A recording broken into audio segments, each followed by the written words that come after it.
Yeah, Me? Okay, Michelle, yes. sorry. I just kind of wanted to broach a question that I think, was important in my recovery. A lot of the illness groups that are focused less on recovery and more on the illness, hang their hat on this ATP theory and mitochondria dysfunction. And I found that was, I kind of wanted to ask the experts, what their thought is, because my issue was that actually held me back in recovery. If I had symptoms, then I thought it was an ATP issue. And so I had to wait 3 days and just symptoms ramped up. Once I let go of that and toss that theory out the window, because when the body shuts down, it's shutting down all systems. So why are we focused on that? And I think it's more harmful. So I just kind of wanted to, that's my, an expert idea that helped me, but I'm wondering what the experts think about that. And I'm wondering, Maria or Anna, can either of you speak And about I that?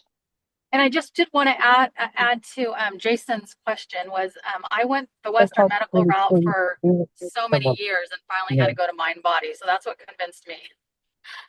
Thank you, Michelle. Can we just clarify the question and see whether we can get an answer? So, Michelle, can you just give us the question again? How important is it to focus on in CFS and long COVID on mitochondrial dysfunction or Right, ATP okay. issues? I would say it's not. Maria. No, I think it's totally the wrong focus, and we could see some changes within the energy metabolism, but as Anna has described, all these symptoms are so much connected, and if you have a slight sympathetic activation, you wouldn't get the same as Anna described, the rest and digest. So it's not.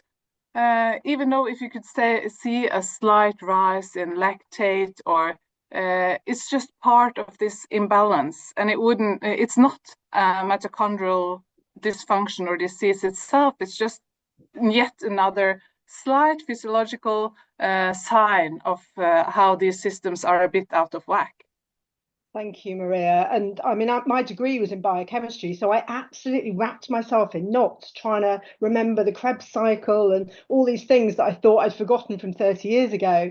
And it didn't help at all. In fact, the more I learned, the worse I got. And then when I looked upstream and I looked in terms of the nervous system, everything got better. So I think that would be my answer, Michelle, from a patient perspective.